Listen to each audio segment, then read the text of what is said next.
Guys, one thing that you probably don't know about me is that anytime that I'm, basically doing anything that, I can kind of like multitask, I'm usually listening to a podcast. One of my favorite podcasts, and it's a really popular one as well, so if you listen to podcasts, you may listen to this one already, is This American Life. And they just came out with a new episode.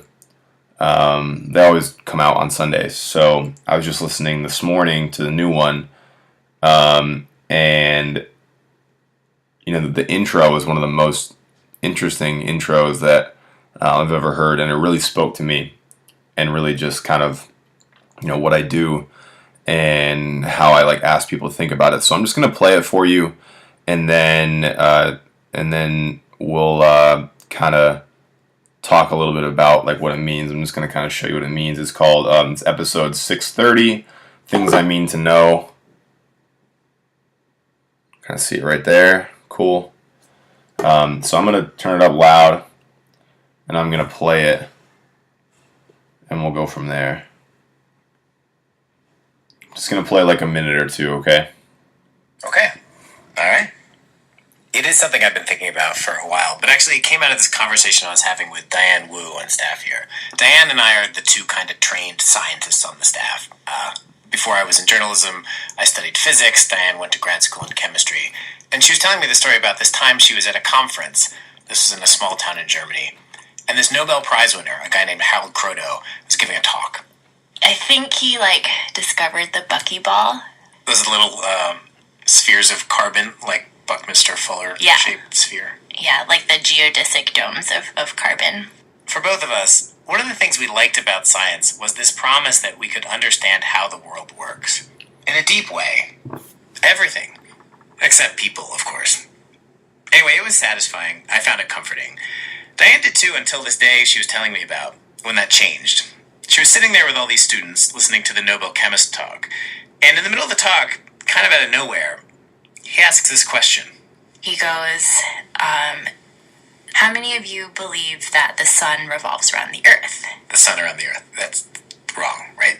Yeah, right. The opposite of how things work. And people kind of giggle or nobody raised their hand. And then he asked, how many of you believe the opposite? How many of you believe that the earth revolves around the sun? And we all kind of begrudgingly raised our hands, not knowing where he was going. I raised my hand. And then he asked us, how many of you know the evidence for that? How many of you know the evidence that the earth revolves around the sun? Like, how do we know it's true? What's the proof of it? Right, exactly. And I couldn't put my hand up. And I looked around me, and very few people were able to raise their hands. Basically, none of us knew what the evidence was for that thing that we believed to be true. Then he asked us, he kind of chided us, you took that on faith. How much else have you accepted without evidence? Because that is one of the most serious problems facing our civilization today. Like that we're all running around talking with complete confidence about stuff we think we know, but we don't actually really know. Yeah. What else do you take on faith? What else do you agree with without knowing the evidence behind it? And, I realized very quickly it's a lot of things. Okay, so like I said, that like little passage spoke to me, and the reason that it spoke to me is because I spent a decent amount of my time playing baseball, taking what coaches were saying on faith, thinking that that what they were saying they knew because they researched and they figured it out, or they were able to really have someone really explain the meaning to them really, really well so they fully understood. And what I realized is that there's a lot that these coaches were taking on faith, and that I didn't think that I could trust anyone with what they said unless they could prove it to me, because I'd kind of been jaded by the process, and my swing had kind of been broken by a couple of my college coaches. So, I felt as though there wasn't a whole lot I could do other than to